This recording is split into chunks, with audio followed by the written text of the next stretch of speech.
जनाब जनाब मियाँ इम्तियाज सरवर लंबड़दार साहब आप बरनाली आलम टीम जर्मन जनाब चौधरी मियाँ जफर साहब उन्होंने भाई और भी दीगर दोस्त अहबाब आज मियाँ साहब को मुलाकात करने वास्ते हाजिर होए हैं। तो मियाँ इम्तियाज लंबड़दार साहब अल्लाह ताला तुहानू सेहत कामला अता करे मेरा सोना अल्लाह। और मैं बंदा नचीर साइंस फेल मैस वाले दी हाजरी अल्लाह कबूल फरमाए। ते दो बंद मियाँ साहब तुहाडे वाल साहब दी याद है गाल खड़ी लिखते ने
टुर गए अज सजन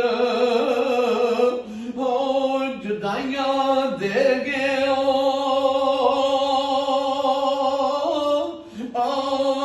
दे गए न गूण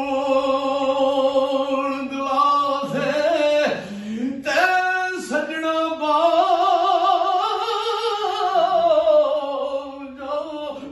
इस जग पर ते जाओ गेड़े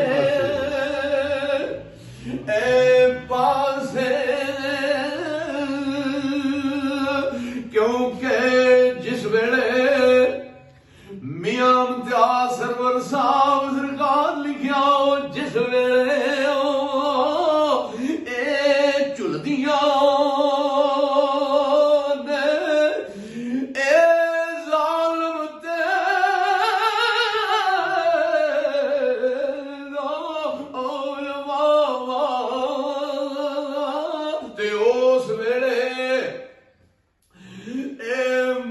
चेते आईया वो सानू विछड़िया आईया ए बाबा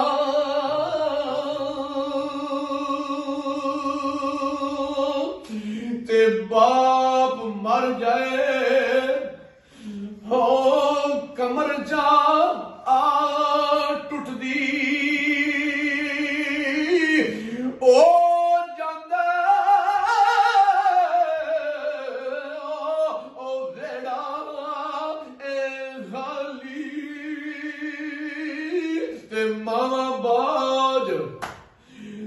मावा बाज